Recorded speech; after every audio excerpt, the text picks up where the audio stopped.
வருங்கால முதலமைச்சர் எங்கள் அண்ணன் செல்பாக்குமார். வருங்கால முதல்வர் செல்பாக்குமார். வருங்கால முதலமைச்சர் செல்பாக்குமார். ஹலோ டியர், ஐ ஆம் சில்பா குமாரியா. என்னது ஏன்டா டேவா? என்னடா முதலமைச்சர் ஆகணும் ஆசைப்படுறியா? சார், நான் சொல்ல சொல்லலீங்க.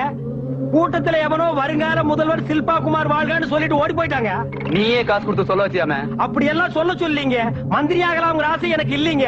வேற யார் யாருக்கோ அந்த ஆசை இருக்கலாம். சத்தியமா எனக்கு அந்த ஆசை இல்லீங்க. 2 காலை எடுத்துருவேன். என்னது 2 காலை எடுத்துருவீங்களா? ஐயா, இனிமே டிராமா சினிமாவில் கூட நான் முதல் மந்திரி வேஷம் போட மாட்டேங்க. ஜாக்கிரதையா இரு, வாயில ஒரு பல்லு இருக்காது. வாயில பல்லு இருக்காதா? ஐயோ, உங்களை சொல்லீங்க. என்னடா புது கட்சி ஆரம்பிக்க போறியாமே? ஐயோ, காட் பிராம்ஸ் அதெல்லாம் நான் செய்ய மாட்டேங்க. ஏதோ கும்பல்ல ஒரு நாய் வருங்கால முதல்வர் வாழ்கன்னு சொல்லுச்சு. ஆனா குரல் மட்டும் தான் கேட்டுச்சு. ஆள் பதுங்கிட்டான். அவனை எப்படி நான் கண்டுபிடிச்சறேங்க? ஜாக்கிரதை, வீடு இருக்காது. புல்டோசர் வச்சு நிறைவிடுவோம். அண்ணா, வெயிலும் பார்க்காம மழையும் பார்க்காம மலைக்கு மலை ஜம்ப் பண்ணி சம்பாரிச்ச காசுங்கண்ணா. அப்படி எல்லாம் நிறைவேறாது.